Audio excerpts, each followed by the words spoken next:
తెలంగాణ రాష్ట్ర ప్రభుత్వం అన్న మాట తప్పకుండా 11,000 పైగా మెగా డిఎస్సి ఉద్యోగాలు విడుదల చేయడం సందర్భంగా ఎన్ఎస్యుఐ నాగర్ కర్నూల్ నియోజకవర్గ ఆధ్వర్యంలో గౌరవ ముఖ్యమంత్రి వర్యులు రేవంత్ రెడ్డికి, ఎన్ఎస్యుఐ రాష్ట్ర అధ్యక్షులు అండ్ ఎమ్మెల్సీ బల్మూరి వెంకట్కి, నాగర్ కర్నూల్ ఎమ్మెల్యే రాజేష్ రెడ్డికి మరియు డిసిసి అధ్యక్షులు అండ్ అచ్చంపేట ఎమ్మెల్యే వంశీకృష్ణకి అభినందనలు తెలియజేయడం జరిగింది. ఈ కార్యక్రమంలో ఎన్ఎస్యుఐ నాగర్ కర్నూల్ తాలూకా అధ్యక్షులు వెంకటేశ్వర్ రెడ్డి మాట్లాడుతూ, ఈ రోజు తెలంగాణ రాష్ట్రంలో నిరుద్యోగులు చాలా సంతోషపడే రోజు అన్నారు. గత ప్రభుత్వంలో ఏ ఉద్యోగం కూడా భర్తీ చేయలేదని, కానీ గౌరవ ముఖ్యమంత్రి వర్యులు రేవంత్ రెడ్డి ఏదైతే ప్రకటన చేశారో అది తప్పకుండా నెరవేరుస్తున్నారు.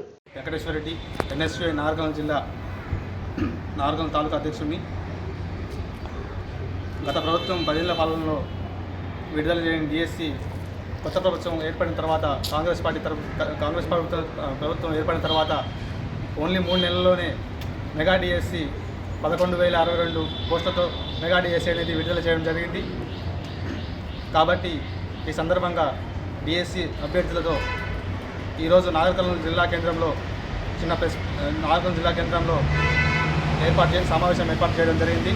దీంతోపాటు అందరం సంతోషంగా భావిస్తున్నాం. ఇన్నాళ్ళు చేయని 10 సంవత్సరాలతో చేయని ప్రభుత్వం ఓన్లీ కొత్త ప్రభుత్వం ఏర్పడిన తర్వాత ఓన్లీ 3 నెలల్లోనే కొత్త ప్రభుత్వం ఏర్పడి విద్యార్థులందరికీ, నిరుద్యోగులందరికీ కృతజ్ఞతలు భావించిన సందర్భంగా ఈరోజు తెలంగాణ రాష్ట్ర ప్రభుత్వ ముఖ్యమంత్రి సీఎం రేవంత్ రెడ్డి గారికి కృతజ్ఞతలు తెలియజేస్తున్నాం. అలాగే నాగర్ కర్నూల్ జిల్లా ఎమ్మెల్యే రాజేష్ రెడ్డి గారికి మరియు డిసిసి అధ్యక్షుడు వంశీకృష్ణ గారికి కృతజ్ఞతలు తెలియజేస్తున్నాం. అలాగే డిఎస్సి అభ్యర్థులు చాలా ఎంతో సంతోషంగా ఉన్నారు. వాళ్ళకు ఈరోజు ఇంకోటి ఏంటంటే, డిఎస్సి అనేది ఎన్నో సంవత్సరాలు ఎంతో కష్టపడి విద్యార్థులు చదివి జాబులుగా కూడా ఎంతో ఇబ్బందులు పడ్డారు.